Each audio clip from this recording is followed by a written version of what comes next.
পরীক্ষার হল থেকে বেরিয়ে অনেক পরীক্ষার্থীকেই বলতে শোনা যায় যে আমি লেখার সময় পাইনি। এটা খুব দুঃখের বিষয়, কারণ সে সমস্ত প্রশ্নের উত্তর জানা সত্ত্বেও ধার্য সময়ের মধ্যে তার উত্তর সম্পূর্ণ শেষ করে আসতে পারেনি। এমনটা হতো না যদি সে আগে থেকে টাইম চার্ট বানিয়ে বাড়িতে অনুশীলন করত, তাহলে তাকে এই সমস্যার সম্মুখীন হতে আর হতো না। আমি মাধ্যমিক ইংরাজি প্রশ্নের কাঠামো অনুযায়ী তোমাদের জন্য একটা টাইম চার্ট বানিয়েছি। যে টাইম চার্ট ফলো করে তোমরা যদি বাড়িতে অনুশীলন করো, তাহলে পরীক্ষার হলে গিয়ে তোমাদের আর এই সমস্যার সম্মুখীন হতে হবে না। চলো দেখি কি সেই টাইম চার্ট। দেখো, মাধ্যমিক পরীক্ষায় 90 নম্বরের প্রশ্ন থাকে, আর ধার্য সময় থাকে 3 ঘন্টা 15 মিনিট, এবং প্রশ্নপত্র এবং উত্তরপত্র একই হয়, অর্থাৎ প্রশ্নেই উত্তর লিখতে হয়, আর কোনো অপশান থাকে না প্রশ্নে, অর্থাৎ কোনো অথবা দেওয়া কোনো প্রশ্ন থাকে না, সব প্রশ্নই আমাদের অ্যাটেন্ড করতে হয়। দেখো, এই 3 ঘন্টা 15 মিনিটের মধ্যে প্রথম 15 মিনিট যখন আমাদের উত্তর লিখতে দেওয়া হয় না, তখন আমরা সেই 15 মিনিট কীভাবে কাজে লাগাবো? প্রথম 5 মিনিট আমরা উত্তর লেখার মতো খাতাকে প্রস্তুত করে নেব, অর্থাৎ খাতার একদম, অর্থাৎ যেটা প্রশ্নপত্র সেটাই তো উত্তরপত্র, তার প্রথম পেজেতেই, ফার্স্ট পেজেতেই আমাদেরকে সেখানে লিখতে হবে রোল নাম্বার, নিজের নাম আর রেজিস্ট্রেশন নাম্বার। এগুলো আমরা প্রপারলি ফিল আপ করে দেব। একদম রেজিস্ট্রেশন কার্ড, অ্যাডমিট কার্ড এসব দেখে এই নাম্বারগুলো লিখব। ওকে, এরপর আমরা তার পরবর্তী 10 মিনিট আমরা প্রত্যেকটা প্রশ্ন খুব ভালো করে পড়ব। দেখো, যেহেতু আমাদের কোনো অপশান থাকে না প্রশ্নে, সব প্রশ্নই অ্যাটেন্ড করতে হয়, তাহলে আমরা এখানে সঠিক প্রশ্ন নির্বাচন করার এখানে আমাদের ব্যাপার থাকে না যে কোন প্রশ্নটা লিখব আর কোনটা লিখব না, এরকম তো ব্যাপার থাকে না। তাহলে প্রত্যেকটা প্রশ্নই আমাদের অ্যাটেন্ড করতে হবে। তাই আমরা প্রত্যেকটা প্রশ্নকে খুব ভালো করে পড়ব। যেমন ধরো সিন, তোমার এটা জানা, অর্থাৎ তোমার টেক্সট বুক থেকেই এসেছে, তা সেই সিন আমি জানি, কিন্তু সিনে আসা প্রশ্নগুলো আমার অজানা হতে পারে, তাই প্রশ্নগুলো ভালো করে পড়তে হবে। রাইটিং, সেখানে দেখো যে কী সের ওপর রাইটিং পড়লো, এবং ভালো করে পড়ো, প্রশ্নটা ভালো করে পড়ো, শুধু সাবজেক্টটা নয়, পুরো প্রশ্নটা ভালো করে পড়ো। আর কিছু বলা নেই তো, ঠিক আছে? একদম ভালো করে, খুব ভালো করে, এটা একটা গুরুত্বপূর্ণ সময়, এই সময়টাকে কাজে লাগিও, ঠিক আছে?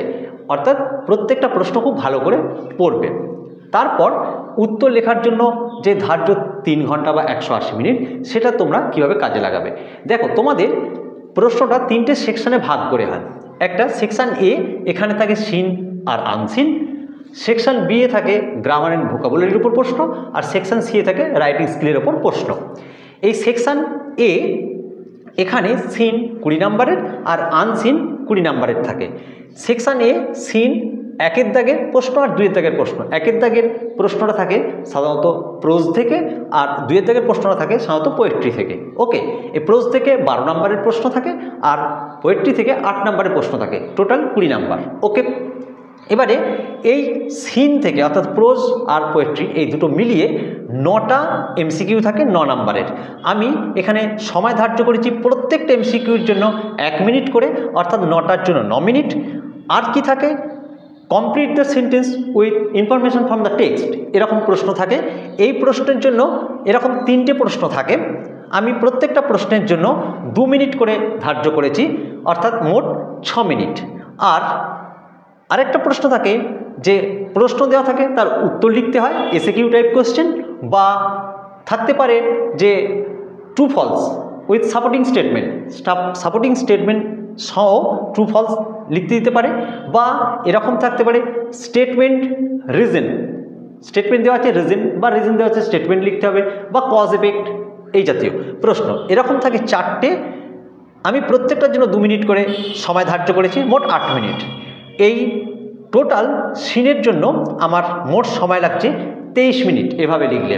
ওকে, আমি আরও 2 মিনিট গ্রেস দিয়েছি, দিয়ে টোটাল সিনের জন্য আমি তোমাদের সময় ধার্য করে দিয়েছি 25 মিনিট। ওকে, এরপর আসি আনসিন, 3-এর দাগের প্রশ্ন আর 6-এর দাগের প্রশ্ন। দেখো, আনসিন 3-এর দাগের প্রশ্নটা আনসিনে থাকে, কিন্তু গ্রামার আর ভোকাবুলারি যেটা 4 দাগের, 5 দাগ আর 6 দাগ, এই মধ্যে 6 দাগের যে প্রশ্নটা থাকে ভোকাবুলারির উপর প্রশ্ন, সেই ভোকাবুলারির প্রশ্নটা আনসিন প্যাসেজেই তার উত্তর থাকে।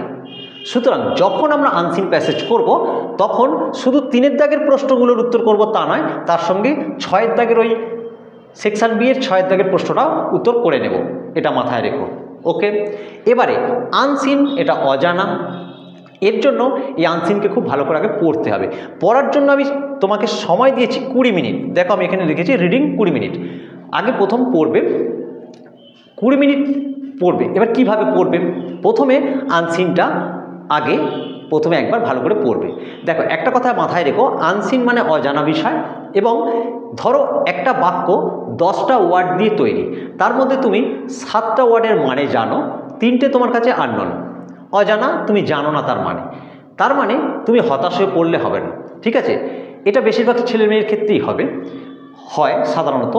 তা তুমি ওই 7টা ওয়ার্ড দিয়েই ওই সেন্টেন্সের একটা মানে করার চেষ্টা করবে, অন্তত সেন্টেন্সটা কোন দিক থেকে বলতে চাইছে বা তার ভাবটা কি সেটা বুঝতে পারবে।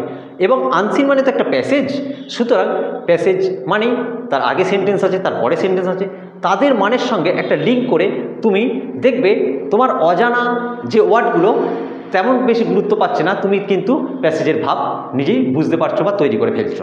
ওকে, এবারে তাহলে আনসিনটা প্রথমে এইভাবে পড়বে, একদম খুব সুন্দর করে পড়বে, ধৈর্য ধরে পড়বে, হতাশ না হয়ে তুমি পারবে এই আত্মবিশ্বাস নিয়ে পড়বে। ওকে, তারপর পড়ার পর তুমি হালকা একটা মানে বুঝতে পারবে বা আংশিক মানে বুঝতে পারবে। এরপর আনসিনে দেওয়া প্রশ্নগুলো একবার পড়ে নেবে, যতগুলো প্রশ্ন আছে 3 দাগে যা প্রশ্ন আছে আনসিনের ওপর পড়বে, 6 দাগের প্রশ্নটাও পড়বে। পড়ার পর দ্বিতীয়বার আনসিনের প্যাসেজটা পড়তে শুরু করবে এবং হাতে একটা পেন্সিল বা পেন রেখে কি করবে, দেখবে দ্বিতীয়বার পড়ার সময় তুমি আনসিনের প্রশ্নগুলোর বেশ কিছু উত্তর ওখানে পাচ্ছ, বেশ কিছু প্রশ্নের উত্তর পেয়ে যাচ্ছ, সেগুলো মার্ক করে দেবে। ঠিক আছে, মার্ক করে দিলে এবং দ্বিতীয়বার প্যাসেজটা এইভাবে পড়াও হয়ে গেল। দ্বিতীয়বার প্যাসেজটা পড়ার পর তুমি দেখবে প্রায় অর্ধেক তো বুঝেই গেছো, মানে একদম বুঝে যাবে। ঠিক আছে, বুঝে যাবে এবং বেশ কিছু আনসিনে দেওয়া বেশ কিছু প্রশ্নের উত্তরও তুমি খুঁজে পেয়ে গেছো। এরপর তৃতীয়বার পড়বে। এই তৃতীয়বার যখন পড়বে তখন তৃতীয়বার পড়া যখন কমপ্লিট হয়ে যাবে, দেখবে তুমি সম্পূর্ণ প্যাসেজের মানে প্রায় বুঝেই যাবে এবং সমস্ত আনসিনে দেওয়া প্রশ্নগুলোর উত্তর তুমি খুঁজে পেয়ে যাবে। ওকে, এইভাবে পড়তে হবে আগে আনসিন এই প্যাসেজটা খুব ধৈর্য ধরে। এর জন্য আমি তোমাদের 20 মিনিট সময় দিয়েছি। 20 মিনিট সময় এনাফ টাইম, তোমরা অন্তত ভালো করে পড়ো।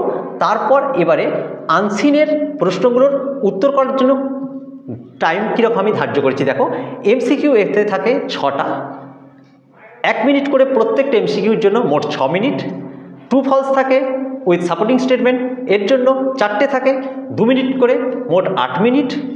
আর এসিকিউ টাইপের কোশ্চেন থাকে, উত্তর লিখতে হয়, 3টে থাকে, আমি তার জন্য 2 মিনিট করে সময় দিয়েছি, মোট 6 মিনিট। আর ওই 6 দাগের প্রশ্নটা ভোকাবুলারির ওপর থাকে, 4টে ওয়ার্ড মিনিং দেওয়া থাকে, সিনোনিম দিতে হয়, একই ওয়ার্ড খুঁজে আনসিন থেকে লিখতে হয় ওখানে। তা যাক, 4টে, এই 4টের জন্য প্রত্যেকটার জন্য 1 মিনিট করে, মোট 4 মিনিট। তাহলে আনসিন কমপ্লিট করতে আমার লাগছে 24 মিনিট। আমি আরও 1 মিনিট গ্রেস দিয়েছি, দিয়ে 25 মিনিট টাইম দিয়েছি। আর আনসিনটা পড়ার জন্য 20 মিনিট। তাহলে টোটাল আনসিনটা কমপ্লিট করতে কতক্ষণ সময় দিয়েছি?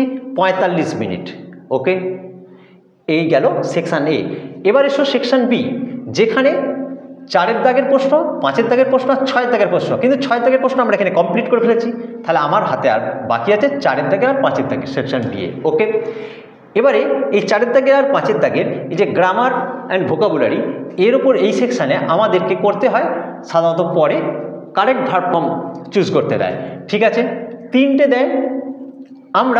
আমি এখানে 3টের জন্য এক একটার জন্য 2 মিনিট করে টাইম দিয়েছি, মোট 6 মিনিট। আর্টিকেল প্রিপোজিশন দিয়ে শূন্যস্থান পূরণ করতে হয়, এর জন্য 3টে দেয়, 1 মিনিট করে টাইম দিয়েছি, 3 মিনিট। আর থাকে ভয়েস চেঞ্জ, প্রতি বছর থাকেই, ন্যারেশন চেঞ্জ প্রতি বছর থাকেই সাধারণত। এছাড়াও আরও কিছু হয়তো ট্রান্সফরমেশন ইত্যাদি দেয়, সেগুলোর জন্য এরকম মোট 3টে থাকে। আমি এক একটার জন্য 2 মিনিট করে সময় দিচ্ছি, মোট 6 মিনিট। আর ফেজাল ভার্ব থাকে, 3টে ফেজাল ভার্বের জন্য 1 মিনিট করে সময় দিয়েছি, 3 মিনিট। টোটাল সময় আমি দিয়েছি এখানে 18 মিনিট। এবারে গ্রেস পিরিয়ড হিসাবে আরও 2 মিনিট অতিরিক্ত তোমাদের দিয়েছি। মোট সেকশন বি কমপ্লিট করতে তোমাদের সময় দেওয়া হয়েছে 20 মিনিট। ওকে, এরপর আসি সেকশন সি। দেখো সেকশন সি হচ্ছে রাইটিং স্কিলের ওপর। এখানে 7 দাগের প্রশ্ন, 8 দাগের প্রশ্ন আর 9 দাগের প্রশ্ন, এই 3টে দাগের 3টে রাইটিং লিখতে দেয়। 3টে 100 ওয়ার্ড করে লিখতে হয় প্রত্যেকটা, এবং আমি 3টের জন্য এক একটার জন্য 25 মিনিট করে টাইম দিয়েছি। মোট সময় দিয়েছি 75 মিনিট। ওকে, এবার এই গ্রামার, রাইটিং এসবের ব্যাপারে তোমাদের যদি কোনো সমস্যা থাকে তাহলে তোমরা আমার চ্যানেলে গিয়ে গ্রামারের যে কোনো সমস্যা বা রাইটিংয়ের উপর যে কোনো সমস্যা সমাধান করার জন্য বিভিন্ন ভিডিও আমি দিয়েছি। আমি চেষ্টা করেছি তোমাদেরকে খুব সহজে বোঝানোর। তা তোমরা সেগুলো দেখতে পারো, দেখলে আশা করব তোমাদের সেই সব সমস্যা সমাধান হয়ে যাবে। ওকে, যাক, তাহলে আমরা এই লেখার যে 180 মিনিট বা 3 ঘন্টা, তার মধ্যে আমরা কতটা লিখে ব্যয় করেছি দেখো না, 165 মিনিট। 25 মিনিট হচ্ছে আমাদের সিন, 45 মিনিট আনসিন, গ্রামার পোর্শনের জন্য 20 মিনিট গেছে, আর সেকশন সি অর্থাৎ রাইটিং স্কিলের জন্য 75 মিনিট গেছে। ওকে, টোটাল আমি সময় ব্যয় করে ফেলেছি 165 মিনিট। ওকে, আমার হাতে এখনও অতিরিক্ত সময় আছে 15 মিনিট। এই 15 মিনিট আমি কি করব না, প্রথম 13 মিনিট রিভিউ করব, অর্থাৎ খাতাটা আমি যা লিখেছি লেখাগুলো ভালো করে দেখব। দেখলেই তুমি দেখবে অনেক স্পেলিং মিস্টেক, অনেক কেয়ারলেস মিস্টেক, মানে বিভিন্ন ভুল তুমি করেছো, তুমি নিজেই সেগুলো দেখতে পাবে এবং শুধরে দিতে পারবে। ওকে, তুমি খুঁজে পাবে অনেক ভুল, তোমার অলক্ষ্যে অনেক ভুল হয়ে গেছে, কোথাও ফুল স্টপ দাওনি, কোথাও কমা দাওনি, কোথাও বানান ভুল করেছো ইত্যাদি, মানে তোমার জানা জিনিস তোমার অলক্ষ্যে ভুল হয়ে গেছে। ঠিক আছে, সেগুলো শুধরে যাবে। প্রয়োজন হলে একবার নয় 2বার খাতাটা রিভিউ করো। ওকে, গেল। এরপর শেষ 2 মিনিট একদম তোমার নাম, রোল নাম্বার, রেজিস্ট্রেশন নাম্বার এইগুলো আর একবার ভালো করে দেখে নাও ঠিক আছে কি না। এমনকি তুমি যদি কোনো লুজ পেজ নিয়ে থাকো সেগুলো সঠিকভাবে সেলাই করা হয়েছে কিনা, পরপর সেলাই করা হয়েছে কিনা ইত্যাদি সব ভালো করে দেখে নাও। ওকে, থ্যাংক ইউ।